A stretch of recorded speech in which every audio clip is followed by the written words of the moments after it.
tema da minha mensagem hoje aí é entre o louvor e o juízo, que é exatamente isso que o Salmo 95 vai retratar a mim e a você.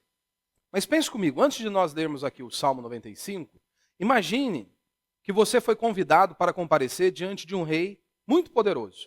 Qual seria a sua reação? Qual seria a sua postura? Pode ser que aconteceria ali um misto, né? Alguns poderiam ficar extremamente alegres, bateria talvez aquela reverência, aquele temor, mas qual seria a sua postura se você fosse convidado para estar diante de um rei todo-poderoso? Agora pense comigo em algo infinitamente mais solene do que estar diante de um rei extremamente poderoso falando de homens desta terra. Imagine ser convidado por Deus para se apresentar diante dele, porque é exatamente isso que Deus faz aqui por meio da boca do salmista. Deus está usando o salmista para chamar o seu povo para adorá-lo. E nós não vemos isso em nenhuma outra religião. Nas falsas religiões, você vê os homens se cortando, fazendo de tudo ali. Agora, no cristianismo bíblico e verdadeiro, Deus chama os seus filhos para o adorarem, para o celebrarem ao Senhor. Então imagine você ser convidado pelo próprio Deus, porque é isso que o Salmo 95 vai nos apresentar nesta noite. Todavia, o Salmo 95, ele nos apresenta um convite à adoração, mas também ele faz um alerta sobre essa nossa adoração. Ele começa dizendo que devemos nos apresentar diante de Deus com júbilo. Mas ele diz também, ele vai terminar aqui com severidade. Porque Deus vai alertar o seu povo. Preste atenção. Não fiquem murmurando, não fiquem reclamando. Prestem atenção como vocês se apresentam diante de mim. Então isso vai nos mostrar que a verdadeira adoração, ela é mais do que cantar músicas. Ela envolve todo o nosso ser, o nosso coração inteiro. Ou seja, com alegria, com reverência e com obediência. Spurgeon, comentando sobre os Salmos, ele faz uma observação muito interessante, porque hoje, em nossos dias, ou as pessoas elas só vão com alegria, né, e elas extrapolam, onde não há mais nenhuma reverência, ou só fica naquele culto onde parece mais um funeral. E aí também, totalmente contraditório, o salmista diz, alegrei-me quando me disseram, vamos à casa do Senhor. E como que eu posso chegar para adorar ao meu Deus como uma múmia? Como se eu estivesse num funeral, como se eu estivesse num velório? Ora, nós viemos adorar o nosso Deus que nos comprou, que nos resgatou, que nos livrou da condenação eterna, que pagou um alto preço com o sangue do próprio Filho na cruz do Calvário. Como que nós vamos nos apresentar diante dele? De qualquer maneira. E aí Spurgeon diz que as pessoas querem excluir uma da outra. Ou elas adoram com reverência, ou elas adoram com alegria. Mas não há essa necessidade. Deveríamos adorar a Deus com alegria, porque o salmista diz, vinde, cantemos ao Senhor com alegria. Cantemos com júbilo. A ideia de júbilo é justamente esse entusiasmo, ou seja, uma alegria por estarmos ali adorando ao Rei dos Reis e ao Senhor dos Senhores. Então, qual que é o propósito? Antes de nós lermos aqui o Salmo 95, nós precisamos nos perguntar, qual que é o propósito da vida? Qual que é o propósito da nossa existência? O propósito da vida é glorificarmos a Deus e desfrutarmos dele, ou seja, para sempre. Esse é o propósito da vida, glorificar a Deus e desfrutá-lo para sempre. Talvez você já se pegou fazendo essa pergunta. Qual é o propósito da vida? Você já parou e pensou, por que você nasceu? Por que você existe? O que Deus deseja de você? Ou, um pouquinho mais profundo, de onde eu vim e para onde eu vou? Essas são perguntas que todos nós, mais cedo ou mais tarde, vamos fazer. Não é preciso você ser filósofo, não, para pensar sobre isso. Basta apenas você estar respirando. Se você está vivo, em algum momento da sua vida, você vai fazer essa pergunta. Talvez você já tenha dito ou ouvido frases como as que eu vou dizer aqui agora. Olha, Deus não me fez, ou Deus não me quer infeliz. Deus não me quer infeliz. Qual que é o problema disso, né? Às vezes nós não conseguimos ver que afirmações como essa que eu acabei de citar, e mais que citaria daqui a pouco, né? Deus não me quer infeliz. Uma afirmação como essa, ela revela como nós enxergamos o propósito da vida. Quando alguém diz, olha, Deus não me quer infeliz, Isso revela como essa pessoa enxerga a vida. Se você crê que Deus não quer que você seja infeliz, então talvez o propósito da sua existência é o seguinte, é a sua felicidade. Ou seja, Deus me criou para a felicidade. Deus me criou para ser feliz. E sabe qual que é o problema disso? Se você crê desta maneira, a sua meta, seu maior desejo, seu propósito é ser feliz. Então você vai fazer custe o que custar para alcançar isso, para alcançar a felicidade. Então tudo o que você busca fazer com o propósito do quê? De obter este fim, a felicidade. Isso é um problema. Porque outros dizem, fulano, né, principalmente na internet, hoje com o advento da internet, tivemos aí a mentira no Dia dos Namorados, né? A pessoa diz que faz 20 anos que é o mesmo amor, 20 anos, né? Como se o dia que nós nos conhecemos, há 20 anos, né? Começam as mentiras ali. Mas aí muitos dizem, fulano é a razão da minha vida. Minha esposa, minha vida. Meu filho, minha vida. Isso aqui é a coisa mais louca que alguém pode dizer. Minha esposa, minha vida, meu filho, minha vida, meu trabalho. É o que me faz continuar, é o que me dá ânimo. Isso aqui é loucura. Se eu perder isso, eu não tenho mais por que viver. E é por isso que quando perdem filhos, quando perdem o trabalho, aí ruiu, o chão abriu. Porque eles colocaram a esperança e a expectativa e toda a vida deles firmado no homem. Então se você diz, olha, fulano é a razão na minha vida, meu trabalho é o que me faz continuar. Se eu perder isso, não tem mais o que viver. Você consegue perceber aqui o padrão que nós temos aqui? Ou seja, a vida gira em torno de alguém ou de alguma coisa. Seja uma pessoa, seja um sonho, uma conquista ou uma sensação. Mas será que essa é mesmo a razão de existirmos? Será se está certo essa perspectiva? Será que Deus nos criou apenas para sermos felizes? Você de fato crê que tudo que Deus planejou e faz é simplesmente para garantir a sua felicidade? E eu não tenho nenhum problema em sermos felizes. Só que a felicidade não pode ser o centro da sua vida. Porque hoje muitos partiram nessa busca frenética à felicidade. E são justamente essas pessoas que se deparam com a infelicidade, com a angústia, com uma vida sem sentido, sem significado e sem propósito. Será que Deus colocaria alguém ou algo fora Ele mesmo como centro da nossa vida? É sério que nós achamos isso? Que Deus colocaria alguém ou algo fora Ele mesmo como centro da nossa vida? Será que a razão da sua existência é você mesmo? Essa pode ser a lógica do mundo. Muitas pessoas vivem nessa atmosfera hoje. Tudo gira em torno delas. Mas não é o que a Bíblia revela. Não é o que a Bíblia revela sobre a razão de viver, sobre o propósito supremo, sobre o principal, né? Ou seja, o principal de você existir, a razão da sua existência. A Bíblia vai na contramão. A Escritura, ela é clara, ela é firme, ela é libertadora. O centro da existência não é a felicidade. O centro da existência não é a sua própria vida. Você não é o rei da sua vida. A Escritura ela é clara, ela é categórica, e ela diz que Deus é o centro. A glória dele é o propósito. Nós existimos para ele. Deus nos criou para que ele possa ser glorificado e exaltado por meio das nossas vidas. Mas pastor, será se a Escritura nos mostra isso? Porque você precisa viver com a perspectiva correta. Por que você existe? E aí, antes de nós lermos o Salmo, eu quero destacar pelo menos 4 pontos da importância desse entendimento correto. Primeiro, Deus nos criou para a sua glória. É isso que nós vemos em Isaías capítulo 43, do verso 6 ao verso 7. E diz o seguinte o texto: direi ao norte, dá, e ao sul, não retenhas. Trazei meus filhos de longe e as minhas filhas da extremidade da terra. Todo o que é chamado pelo meu nome, que criei, ou seja, Deus diz assim, que criei para a minha glória. Ou seja, você existe para a glória de Deus. Deus te criou para a glória dele, e que formei e fiz. Então esse texto aqui que nós lemos, ele é direto. Nós fomos criados para a glória de Deus. Esse é o propósito mais abrangente da existência. Ele nos formou, Ele nos salvou, Ele nos ajuntou para quê? Para a sua glória. Que Ele seja exaltado por meio das nossas vidas.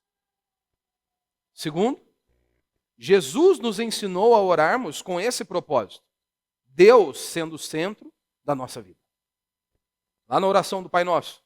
Mateus capítulo 6, verso 9. Segundo o relato de Mateus diz o seguinte: portanto, orai deste modo: Pai nosso que estais no céu, santificado seja o teu nome. Santificado seja o teu nome. Você notou que antes de pedir qualquer coisa, Jesus nos ensina a orar colocando Deus no centro. Deus precisa ser o centro das nossas vidas. Santificado seja o teu nome. Ou seja, olha, que o teu nome seja visto como santo, como glorioso, como digno. Tu és o centro de tudo. Portanto, nós fomos ensinados por Cristo que quando nós oramos, a inclinação do nosso coração deve ser a seguinte: Senhor, cumpre em mim o teu propósito. Santo Deus, glorifique o teu glorioso nome em mim. Santifique, consagre o teu nome na minha vida. Faça a tua vontade, traga o teu reino. O Senhor é o centro. Cumpre a tua vontade. Venha o teu reino, seja feita a tua vontade. O foco da oração não sou eu. O foco da oração não é você. O foco da oração não é o seu conforto. O foco da oração não é a sua alegria. Mas o foco da oração ensinada por Cristo é a glória de Deus em nós e por meio de nós. Que o Pai seja glorificado por meio das nossas vidas. Então, adorar a Deus é isso que eu e você devemos fazer. Buscar a cada dia sermos santificados, para que Ele seja glorificado e exaltado por meio das nossas vidas. Almejar e desejar que o governo dEle venha sobre nós, que a vontade dEle seja feita, isso é viver com propósito. Viver com a perspectiva correta. Como no final da oração, diz: teu é o reino, o poder e a glória para sempre. Amém. Ou seja, a oração de Jesus nos ensina que Deus, a glória de Deus é o centro. Não sou eu, não é você, não é meu, é Ele é o centro, a glória é dEle. É o Deus glorioso que deve ser exaltado. É Ele que deve estar no centro. Terceiro, tudo que nós fazemos deve glorificá-lo. Não é isso que Paulo diz em 1 Coríntios 10, 31? Todos nós conhecemos esse verso.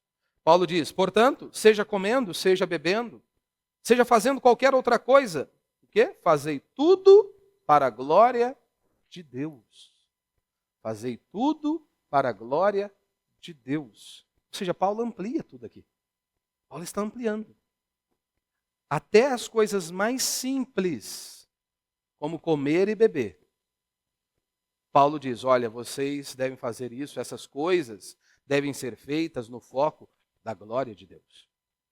Tivemos aqui recentemente uma comunhão, na sexta-feira.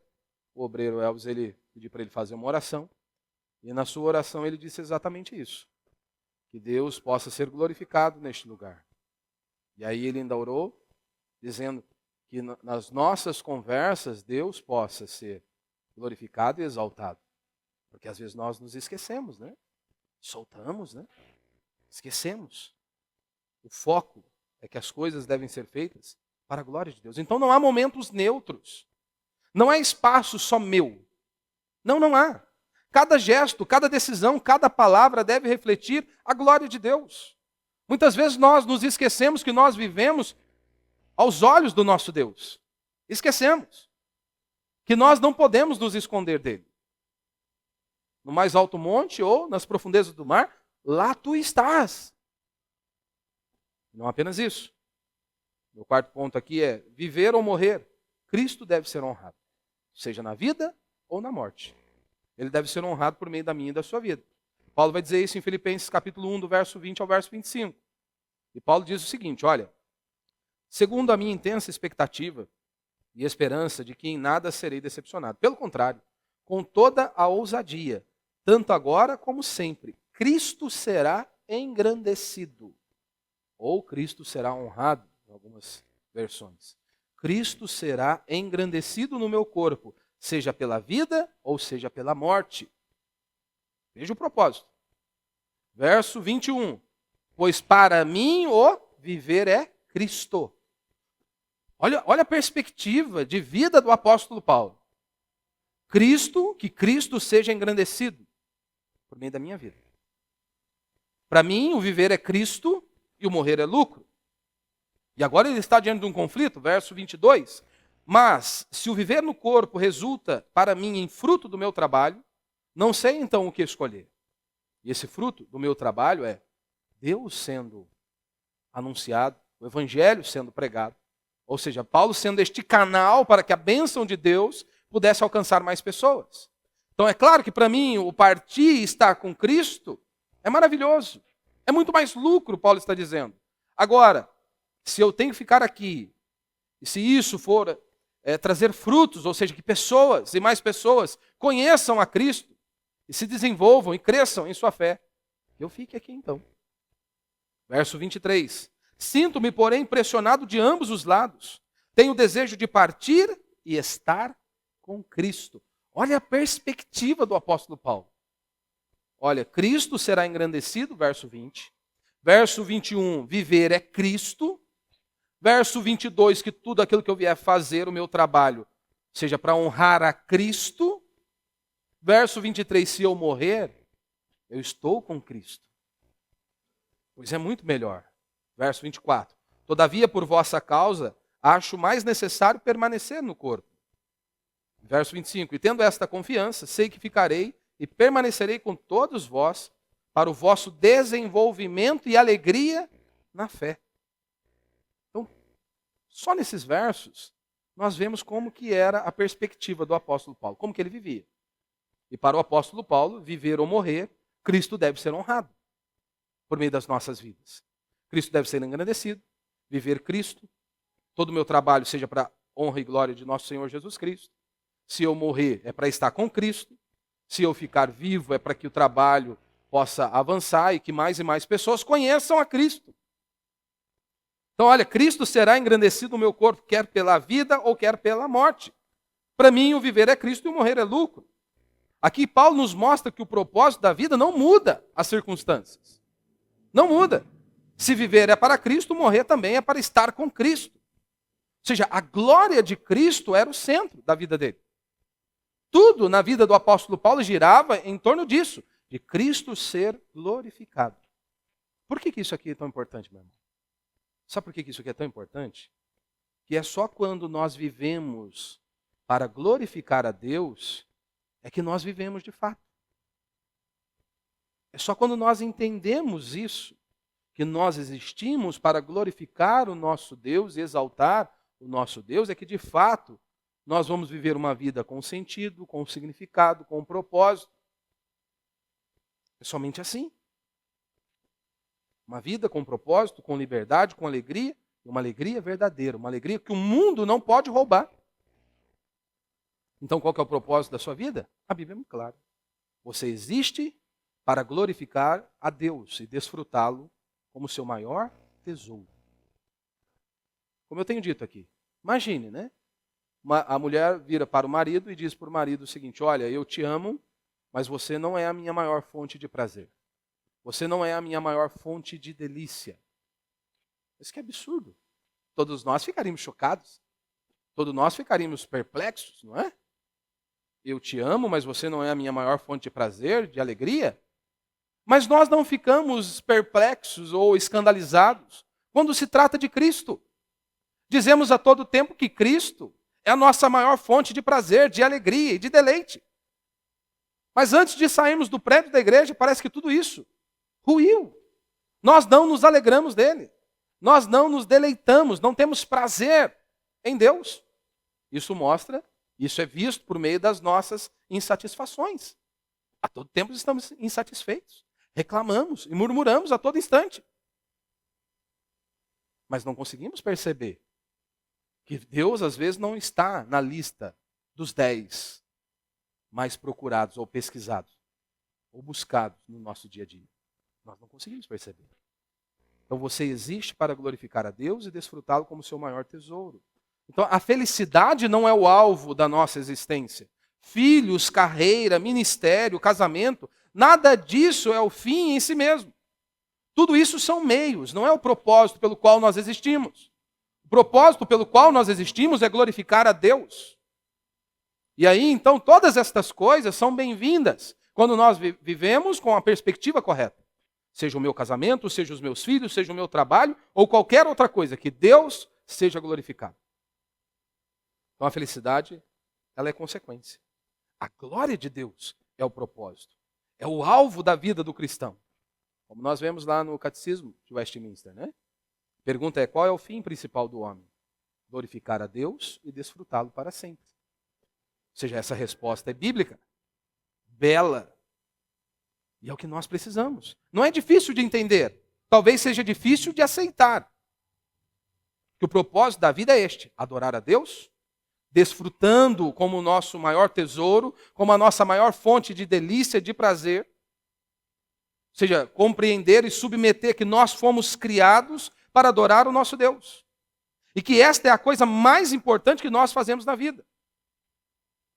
Seja quando nós nos reunimos no dia do Senhor, para celebrá-lo e adorá-lo. E não apenas quando nós nos reunimos como igreja, como parte do corpo de Cristo, para celebrar ao Senhor, mas no nosso dia a dia. Nós fomos chamados para viver esta vida com essa perspectiva. Toda a nossa existência deve ser para adorarmos a Deus e glorificarmos a Deus a cada instante das nossas vidas. Ou seja, adorar a Deus é o propósito da minha vida e da sua vida. Como que nós podemos adorá-lo todos os dias? Nós fomos criados para isso, para adorá-lo. Não apenas no domingo, mas na segunda, na terça, na quarta, na quinta, na sexta, no sábado. Todo dia. Quando você está lá lavando as suas panelas. Quando você está lá lavando as suas roupas. Ou lá no trânsito, ou no trabalho. Você existe para a glória de Deus. Ou seja, adorar é viver com Deus sendo o centro das nossas vidas. Deus no centro das nossas vidas. Deus não pode ser algo que você acrescenta à sua vida para ela ficar melhor. Você se lembra? Jesus estava lá no casamento. Ele era apenas mais um convidado naquela festa. E é assim que muitas pessoas tratam Jesus. Ele é simplesmente mais um convidado. Ele é aquele que ele é acionado quando as coisas apertam. Não, Cristo tem que ser o centro. Não é isso que o Salmo 127 vai dizer?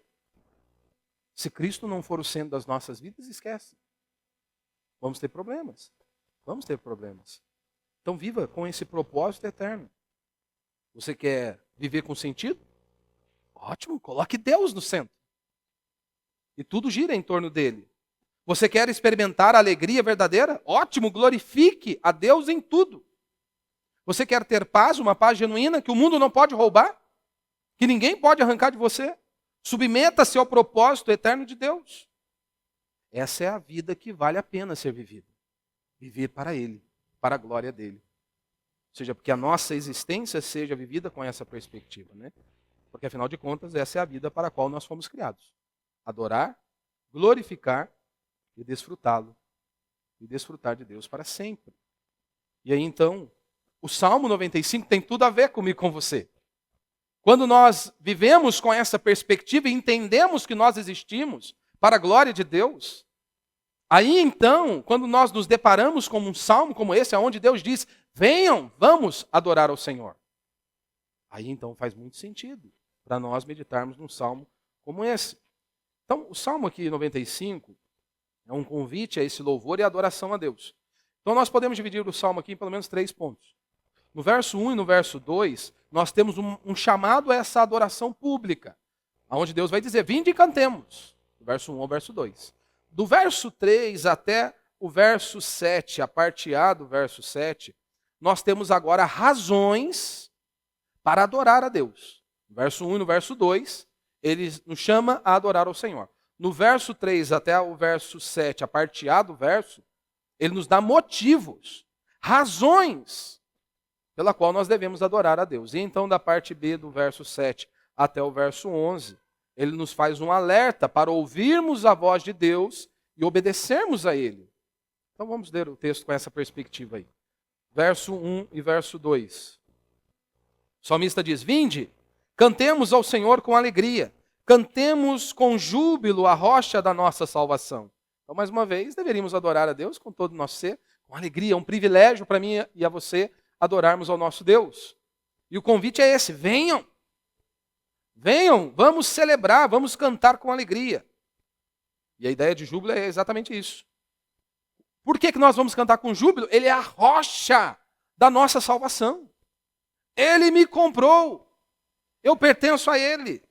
Verso 2. Apresentemo-nos diante dEle com ações de graça e o celebremos com cânticos de louvor. Então, aqui está o convite. Venham. Do verso 3 agora até o verso 7, parte A, nós temos as razões. As razões para adorar a Deus. Por que vocês devem adorar a Deus e celebrar a Deus com alegria? Verso 3. Porque o Senhor é o Deus soberano. Ou o Senhor é o Deus supremo. Não há ninguém como Ele. E é por isso que eu e você devemos render graças a Ele, louvá-lo e bendizê-lo por meio das nossas vidas. Porque o Senhor é o Deus soberano, o grande Rei acima de todos os deuses. Ou seja, não há ninguém como eu. Os falsos deuses? Outros que dizem ser deuses? Não, só há um Deus vivo e verdadeiro. Só há um Senhor todo-poderoso. E aí ele vai dizer, o Criador dos céus e da terra. Verso 4. As profundezas da terra estão nas suas mãos, e os altos montes lhe pertencem. Então ele diz, olha, adorem o Senhor porque Ele é soberano, porque Ele é supremo, Ele é o Rei, Ele reina sobre tudo e sobre todos, Ele é o Criador. As profundezas da terra estão nas suas mãos, e os altos montes lhe pertencem. Verso 5. Seu é o mar, pois Ele o fez, e suas mãos formaram a terra seca. Ó vinde, e é interessante, né? Porque nós vemos isso, Deus dando a voz de comando e o mar se abre. Jesus está em meio a uma tempestade, Ele acalma a tempestade, Ele controla os elementos. Então o salmista está dizendo, nós devemos adorá-lo porque Ele é Deus supremo, porque Ele é o Rei que está acima de tudo e de todos. Ele é o Criador, Ele criou todas as coisas. E mais uma vez no verso 6 ele diz, ó vinde, adoremos e prostremo-nos, ajoelhemos diante do Senhor que nos criou. Aqui ele já nos dá uma dica, uma orientação de como nós devemos nos apresentar diante de Deus ou nos portar diante de Deus. E é claro que nós sempre precisamos ficarmos atentos, né? Porque muitas vezes você pode criar um padrão onde se a pessoa ela não pratica tal coisa, ela nem crente é. E eu explico o que eu quero dizer. Muitos, dependendo da denominação que você veio, você já tem o hábito de chegar ao culto, fazer a sua oração de joelhos, antes de iniciar o culto. Outros não têm. E eu sei que alguns também podem ter dificuldade até para se ajoelhar. Se você ajoelhar, depois você não levanta mais, né? Então toma cuidado aí também. Olha só um parênteses aqui. Mas veja, daí... Então aqui ele está dizendo, olha, vinde, nos apresentemos diante dele. Nos ajoelhemos. Vamos nos dobrar diante do Senhor, vamos com o coração contrito e quebrantado diante desse Deus. Ele já nos dá uma dica aqui. Como nos apresentarmos diante do Senhor? E aí no verso 7 ele diz, porque Ele é o nosso Deus. Ou seja, nós pertencemos a Ele. Você consegue enxergar isso aqui no texto? Você deve adorar a Deus porque Ele é o seu Deus, Ele é o nosso Deus. Ou seja, ele está falando aqui de redenção, de salvação, que nós somos dele. Ele segue o verso 7. E nós somos o povo que Ele pastoreia. Ou seja, Ele é o nosso Deus, Ele é o nosso Salvador, o nosso Redentor. E não apenas o nosso Redentor, Ele é o nosso pastor. É Ele quem cuida de nós. O rebanho que Ele conduz. É o que o salmista está dizendo. E agora no final do verso 7, nós temos agora a advertência. A urgência dessa adoração, mas também uma advertência de como esta adoração ela é feita.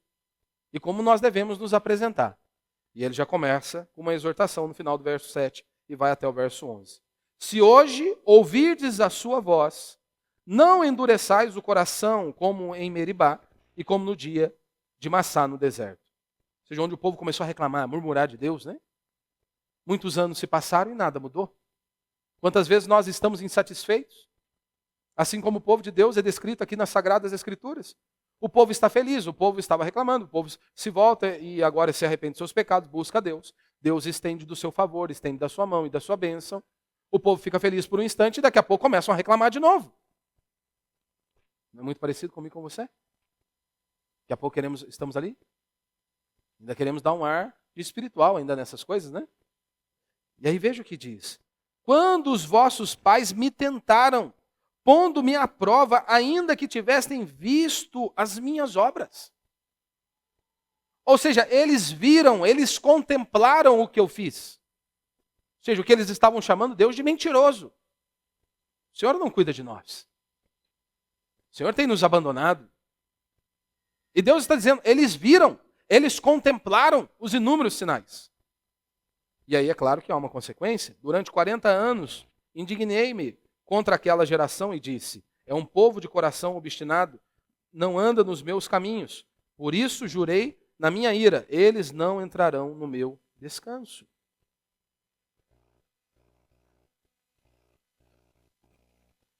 Então, meu irmão, o Salmo 95 não é apenas um chamado à adoração. Ele trata da própria razão pela qual nós existimos. Nós existimos para Ele. Venham, vamos cantar, vamos adorar a Deus com cântico, com reverência, com temor.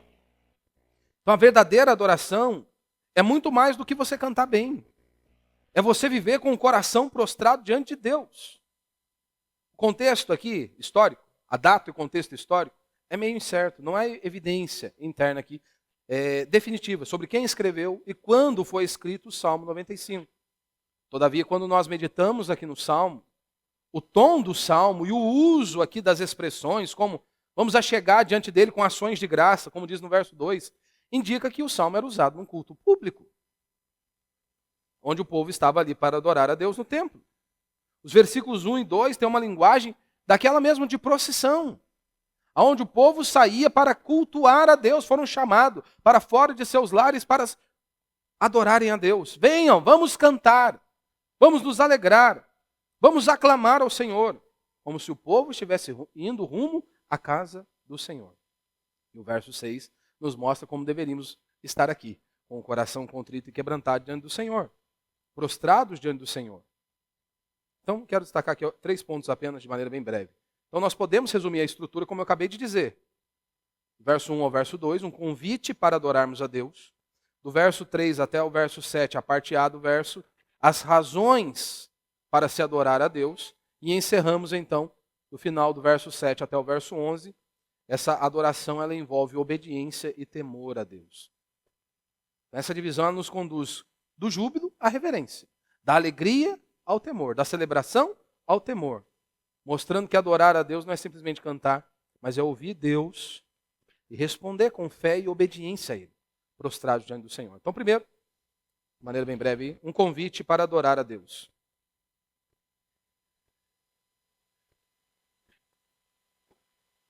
E o salmista diz, né? Vinde, cantemos ao Senhor com alegria, cantemos com júbilo a rocha da nossa salvação.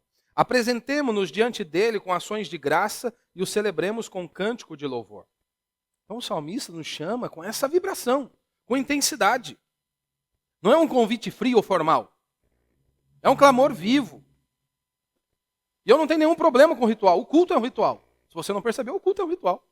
Todo domingo, toda quarta-feira nós fazemos a mesma coisa. Iniciamos aqui lendo uma palavra, oramos, cantamos louvores, fazemos um momento de dízimos e ofertas, expomos as escrituras e oramos e encerramos. O problema é que muitos querem fazer isso de forma mecânica e vazia. E o salmista está dizendo, olha, venham, vamos cantar, vamos aclamar, vamos nos apresentar diante de nosso Deus. E a tônica, a fé cristã, não existe zorro da fé. É o cavaleiro solitário da fé. Principalmente quando nós olhamos ali para o Novo Testamento, você não vê zorro da fé. Nós não temos. Adorar a Deus sempre é no coletivo. A ênfase está aqui nisso. Em adorarmos a Deus. Venham, vamos adorar a Deus. Não é venha e adore a Deus. Não, vamos adorar a Deus. A ideia é não fiquem parados. E também não venham sozinhos. Qual foi a última vez que você convidou alguém para ouvir uma pregação? Vir ao culto? Qual foi a última vez que você aproveitou a oportunidade para anunciar o Evangelho e pregar o Evangelho de nosso Senhor Jesus Cristo? Como o salmista está dizendo, olha, venham, nós vamos aqui cantar com júbilo a rocha da nossa salvação. Vamos lá, para você ouvir o Evangelho, a pregação da palavra de Deus, para que você conheça a Cristo, o único e suficiente Salvador, que não há outro nome pelo qual o homem possa ser salvo, somente por meio de Cristo. Qual foi a última vez que você fez isso? Pregou o Evangelho? Convidou alguém para vir a um culto? e ouvir a palavra de Deus. Então esse convite ele é carregado aqui de vida e de reverência. Ele nos ensina como nos aproximarmos diante de Deus no culto. Como que você tem feito isso? Veja o que está envolvido aqui nesse chamado, né? Venham, adorem ao Senhor. É disposição, meu irmão. Disposição. Às vezes você está cansado para tudo. Quer dizer, melhor só para o culto, né? Porque para o resto nós temos disposição. Mas para adorar a Deus sempre temos uma dificuldade. A adoração exige isso, movimento. Não é algo passivo, ou simplesmente no automático. Vou cumprir um ritual, vou cumprir uma tabela. Eu tenho que fazer essa parada obrigatória no domingo, porque senão vou ficar capengando durante a semana. E também não é apenas algo emocional. É uma resposta, essa adoração é uma resposta ativa à grandeza de Deus. E não apenas isso. Nós viemos aqui adorar com todo o nosso ser. A adoração bíblica é marcada por essa nossa intensidade. Como Paulo diz, olha, levantei mãos santas. A Escritura diz, não é? Adorem ao Senhor. Não é um formalismo vazio. Mas nós estamos adorando aquele que nos comprou. Aquele que nos resgatou das trevas. Deveríamos ter alegria. Não apenas isso. Gratidão, não é o que o salmista está dizendo? Com ações de graça. O nosso culto deve ser permeado por gratidão.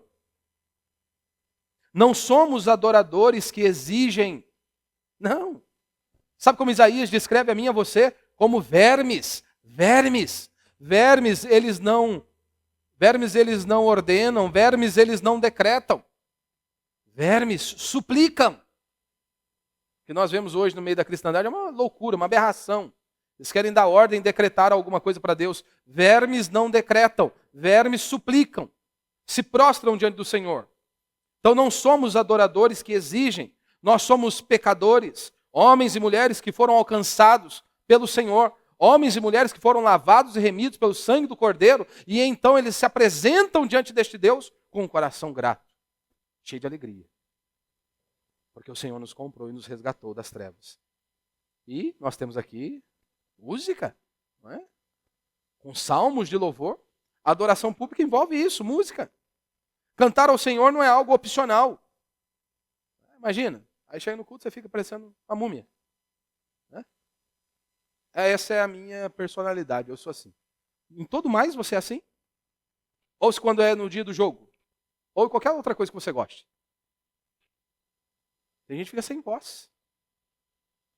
Sem voz. Mas no culto, não. Saímos de um lugar onde era só emoção por emoção. Agora não, nós adoramos a Deus parecendo que estamos no funeral. Contraditório, né? Como disse Martin Lloyd Jones. Muitos falam sobre fogo como se estivessem assentados sobre um iceberg. E basta você analisar, né? Estamos cantando uma canção bíblica? Isso não deveria encher o nosso coração de alegria? Então cantar ao Senhor não é algo opcional, mas é bíblico. Como igreja, adorarmos a Ele fundamentados na palavra de Deus. Não é? Ou seja, não há culto se não for firmado nas Escrituras. Culto é a exposição ali da palavra de Deus. Aqui diz com salmos, não é? Ou seja, a revelação de Deus. Ou seja, Deus se revelou a nós por meio de sua palavra. Então, a adoração verdadeira, ela se ancora nas Escrituras, ela está embasada nas Escrituras. O centro do culto não são os sentimentos do adorador, mas a revelação do próprio Deus, ou seja, que Deus fez sobre si mesmo. Ou seja, a palavra dele. Então não há culto se não for centrado nas Escrituras. A adoração precisa ser fundamentada na verdade. E a verdade está na palavra de Deus. É essa verdade que transforma. Essa verdade que liberta. Essa verdade que traz salvação e redenção. E deveríamos aproveitar esse momento para evangelizarmos, ou seja, convidarmos pessoas e aproveitarmos a oportunidade de estarmos ali congregando. O convite não é feito no singular, mas é no plural. Venham, venham, vamos cantar ao Senhor. Isso mostra que a adoração verdadeira, ela é em comunidade, é comunitária, junto com o povo de Deus. Ou seja, adoramos a Deus junto com o seu povo. E é um convite, aproveite, não desperdice essa oportunidade. de chamar as pessoas para vir adorar ao Deus, o Senhor da nossa salvação, nosso Redentor, nosso Redentor. E é claro, você precisa colocar isso de maneira prática no seu dia a dia, e no dia do Senhor, de adorarmos a Deus, como igreja, como povo do Senhor, não é? No dia a dia você deve viver com o coração prostrado diante de Deus, todos nós. Como? Com gratidão, com alegria, com reverência, em tudo que eu e você viermos a fazer, deveríamos viver com essa perspectiva. Deus está sendo glorificado e exaltado por meio da minha vida. No dia do Senhor, esteja com o povo de Deus, para celebrá-lo, para adorá-lo. Privilégio, a mim e a você, podermos adorar ao nosso Deus. Não venha sozinho. Comece a colocar isso em prática. Convide alguém para ouvir a palavra de Deus. Porque aqui nós pregamos o Evangelho, não pregamos? Estamos pregando salmos e estamos anunciando o Evangelho de nosso Senhor Jesus Cristo. O Evangelho é pregado, a lei de Deus é anunciada. E terminamos com a boa notícia. Então o convite, o resumo do Salmo 95, esse convite vem com disposição, com alegria, com gratidão, fundamentados nas Escrituras. Venham celebrar ao Senhor. Segundo, as razões para se adorar a Deus e o modo de como nós devemos adorá-lo, né? Do verso 3 até o verso 7. E o salmista diz, olha, pois o Senhor é grande, é o grande Deus, o grande rei acima de todos os deuses. Então, depois de um convite entusiasmado à adoração, no verso 1 e no verso 2, o salmista agora nos apresenta as razões que sustentam esse chamado. As razões que sustentam esse chamado. Então, no verso 1 e no verso 2, venham, vamos cantar, vamos adorar, vamos aclamar. Por quê? Pois o Senhor é. Ou porque o Senhor é. Nós temos aqui o pois, que é o elo entre a nossa adoração e quem Deus é. Então, adoramos por causa da grandeza de Deus. A nossa resposta nasce da revelação que Deus fez sobre si mesmo. E aqui no Salmo 95, ele vai nos dizer no verso 3, que nós devemos adorar a Deus porque Deus é supremo. É isso que ele diz aí no verso 3? Porque o Senhor é o Deus soberano. Porque o Senhor é o grande Deus, o grande rei, acima de todos os deuses. Isso aqui é uma afirmação teológica fundamental, preciosa. Ou seja, Deus não é apenas um entre muitos. Ele é o único Deus vivo e todo-poderoso. Não há ninguém como o nosso Deus. É isso que o salmista está dizendo. Ele é o grande Deus, o rei supremo acima de tudo e acima de todos. Que é chamado de Deus. Ele é Deus acima de qualquer outro Deus. Seja um homem, seja um ídolo, seja um sistema ou seja um poder. Não há ninguém que se compare ao nosso Deus. Então a adoração cristã, ela brota desta convicção, de uma convicção que Deus ele é digno, ele é rei e ele é suficiente, ele deve ser adorado por meio das nossas vidas. Mas o salmista não para aqui, ele diz, ele nos dá outra razão para adorarmos a Deus, ainda no verso 4 e no verso 5. Porque ele vai dizer, ora, porque ele é o Criador, ele é soberano, as profundezas da terra estão nas suas mãos, e os altos montes lhe pertencem. Seu é o mar, pois ele o fez, e suas mãos formaram a terra seca. Ou seja, o mar é dele porque ele o fez.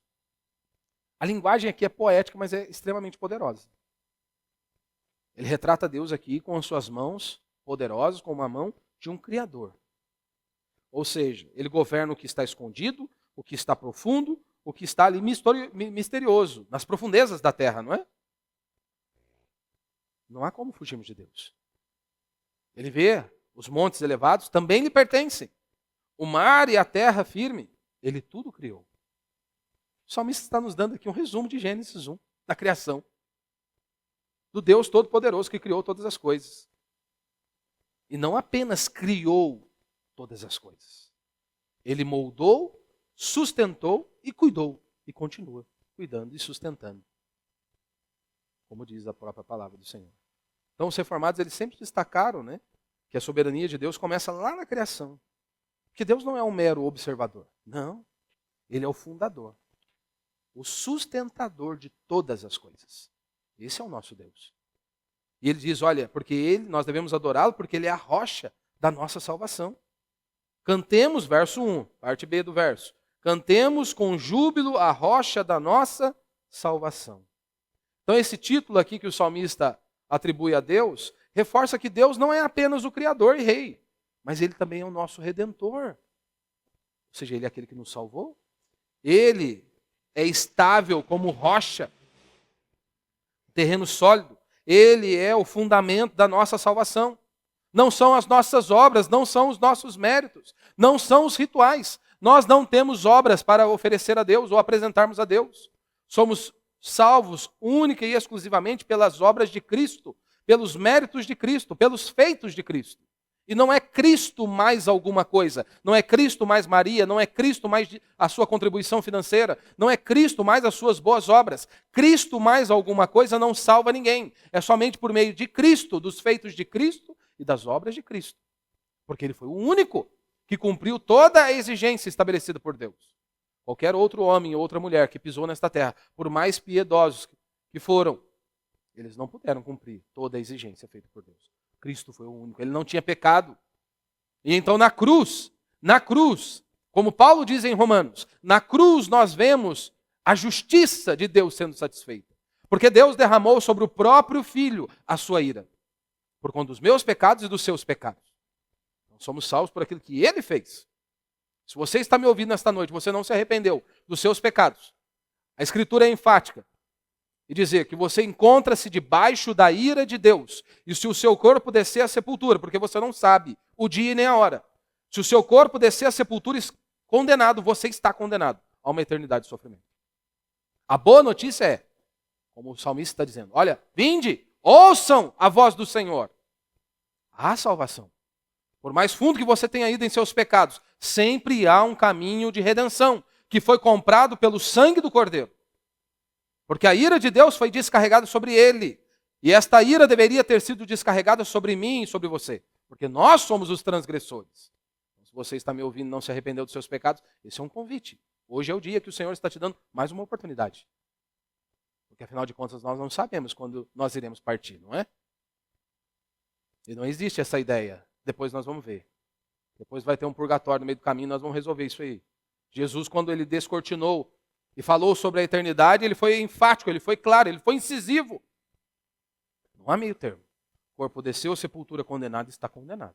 Desceu à sepultura justificado, está justificado. Cabe o homem, morreu uma só vez, depois vem o juízo. Acabou. Então Ele é digno de adoração, porque Ele é supremo, Ele é soberano, Ele é o nosso Salvador. E é isso que o salmista está dizendo. Então adorar não é sobre o que nós sentimos, mas é sobre quem Deus é. E quanto mais nós conhecemos a Deus, mais intensamente nós o adoramos. E não há atalhos na fé cristã, você só vai conhecer a Deus se você se debruçar diante da sua palavra. Não tem atalhos. E quanto mais nós o conhecemos, mais nós o adoramos. Então a profundidade da nossa adoração está diretamente ligada à nossa visão da grandeza de Deus. Está intimamente ligado. Porque é impossível nós nos depararmos com Deus como nosso Deus, sabendo do que Ele nos livrou, de onde Ele nos tirou, e isso não encher o nosso coração de alegria, de gratidão, de louvor a esse Deus Todo-Poderoso. Então você foi chamado para adorar. Você foi chamado a adorar. Não porque você está no clima, sabe? Essa semana foi maravilhosa, deu tudo certinho, consegui tudo que eu queria, hoje eu estou no clima, hoje eu vou cantar com fé. Não. Você foi chamado a adorar não porque você está no clima, mas porque Deus é glorioso. Você foi chamado a adorar porque Deus é supremo, porque Ele é o Criador e porque Ele é o Salvador. E você não precisa de outro motivo, Ele é suficiente. E você existe para Ele, eu existo para Ele. Nós existimos para Ele. Então a resposta correta à revelação de Deus é rendição e louvor. Uma vida prostrada diante do nosso Senhor. Não é cantar por cantar, não é cultuar por cultuar. Mas é adorar com base na verdade de Deus, que Ele fez sobre si mesmo. E por último, a adoração ela envolve aí a obediência e temor. Na parte final do verso 7 até o final do verso 11. A exortação que nós temos aí no final do verso 7 é: se hoje ouvirdes a sua voz. Veja, Deus sendo incisivo. O Salmo 95 termina com um alerta solene. Depois do convite alegre no verso 1 e no verso 2, venham, vamos adorar. Depois de nos apresentar as razões teológicas do porquê nós devemos adorar a Deus, do verso 3 até o verso 7, parte inicial do verso 7. Agora, ele termina a adoração, dizendo que a adoração ela se torna urgente, é para hoje, não é para amanhã. Afinal de contas, a cortina da vida pode se fechar para você a qualquer instante, pode se fechar para mim a qualquer instante. Não sei se amanhã estarei vivo. Você sabe se você vai estar vivo amanhã? Nós não sabemos. A cortina da vida pode se fechar a qualquer momento para nós. Então, agora não é mais sobre como adorar, é sobre o perigo de não adorar corretamente. E aí, se você se lembra, a referência histórica aqui de Massá e Meribá é justamente, ele está nos relembrando do episódio lá de Êxodo 17. Quando o povo de Israel, após ter sido libertado do Egito, começou a murmurar contra Deus, começou a reclamar, a questionar, querendo se levantar contra Deus, falando do cuidado de Deus. Tentaram o Senhor, ou seja, provocaram a sua ira. É isso que o salmista está nos dizendo aqui. Ele está nos mostrando aqui, né, que aquela rebelião disfarçada ali. Porque é isso que muitas vezes nós dizemos com as nossas atitudes. Não é? Se algo saiu fora do nosso controle, a vida não está da maneira que nós planejávamos, queremos ensinar Deus a trabalhar, não é? Mas por que, Deus, a minha vida está assim? Mas por que a minha família foi assolada? Seja por uma enfermidade, por um luto. Mas por que, Deus? Não é? Somos como o povo aqui. Eu até brinquei de manhã, tem uns irmãos que criam gatos. Tem muita gente que é igual gato, come miando, né? Come chorando, né? Tem gente que é assim, a todo tempo está reclamando. A gente que é igual gato, come miando. Você sempre vive se queixando. Nada está bom. E se não avisaram você, é insuportável ficar perto de gente assim. Saiba disso. Que às vezes quem está do seu lado não tem coragem de dizer isso. Mas é insuportável você ficar próximo de pessoa que só reclama. Que só murmura. Que nada está bom. É insuportável. Porque veja, você está vivo, eu estou vivo, nós estamos respirando. Estamos tendo uma oportunidade única. Às vezes nós criamos muitos problemas, né? Será que tem alguém no nosso meio com uma doença em fase terminal? E mesmo se tivéssemos, um cristão, ele sempre vislumbra a eternidade. Ele sabe, tudo coopera para o bem daqueles que amam a Deus. Tudo é tudo. Tudo coopera para o bem daqueles que amam a Deus. Então quem vive com a perspectiva correta, seja na vida ou seja na morte, Cristo há de ser glorificado. E há de ser honrado. Então a murmuração não é apenas um pecado leve. Muitos acham que é apenas um pecado, virou um hábito, né, reclamar. Não. A murmuração, ela revela a incredulidade e a insatisfação com Deus. Porque afinal de contas você está reclamando do que Deus está fazendo. Você está reclamando do cuidado de Deus. Em outras palavras, você está dizendo que Deus não cuida de você como Ele deveria cuidar. Ou seja, nós estamos chamando o nosso Deus de mentiroso. Porque essa é a citação que ele está dizendo aqui. E Deus, ele odeia a murmuração. Não é porque Deus seja sensível. É porque a murmuração, ela nega a fidelidade de Deus. A murmuração nos faz rejeitar a palavra de Deus. Porque Cristo não disse isso? Eu estou com vocês todos os dias até a consumação dos séculos. Agora nós cremos nisso? Na palavra de Deus? É a verdade para mim e para você? E a consequência. 40 anos estive irado com eles, Deus diz no verso 10. Ou seja, eles viram os milagres, mas eles não confiaram. Eles ouviram a palavra, mas não obedeceram. Só Josué e Caleb. E como disse Josué e Caleb, né? 45 anos se passaram desde que a palavra de Deus veio a nós.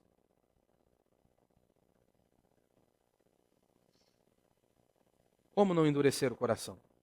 Porque a exortação no verso 7, no final do verso 7 é: quem dera hoje vocês ouvissem a voz do Senhor. Como não endurecer o coração? A resposta é clara. Ouça a palavra de Deus, meu irmão. Deus ainda fala. Deus está falando comigo, com você, por meio da sua palavra. O problema nunca foi a voz de Deus, mas a surdez do coração humano. Então ouça a palavra. E não apenas ouça a palavra, confie na palavra. Creia que Deus é fiel. Não questione o cuidado dele, só porque você está passando por tempos difíceis. Só porque você está enfrentando alguns vales. E eu não estou aqui em hipótese alguma para diminuir a sua dor ou o seu sofrimento. Mas a verdade é que Deus deve ser adorado a todo instante. Quer você esteja bem ou não. Porque Ele é Deus. Obedeça a palavra de Deus. Porque, meu irmão, a hora que está tudo bem, você levantar a mão para o céu e dizer: louvado seja Deus, bendito seja o Senhor, Deus é digno de ser adorado. Isso aqui é a coisa mais fácil do mundo. Agora, a nossa fé precisa entrar em ação é quando o mundo está ruindo mesmo. Que aí você vai, se levanta em fé mais uma vez e diz: louvado seja Deus. A minha confiança tem que estar nesse Deus. E Ele garantiu estar comigo todos os dias até a consumação do século. Ora, a nossa fé tem que entrar em ação. E adore ao Senhor com reverência, com gratidão e com prontidão. Então, o chamado é para hoje, é urgente. É hoje. Hoje é o dia de nós nos prostrarmos diante do Senhor. Que eu e você, com a graça de Deus, Deus possa abrir os nossos olhos, quebrantar o nosso coração. Que isso possa queimar no meu e no seu coração, que nós existimos para a glória dele. E tudo que eu e você viermos a fazer, seja para que ele seja glorificado e exaltado por meio das nossas vidas. Amém?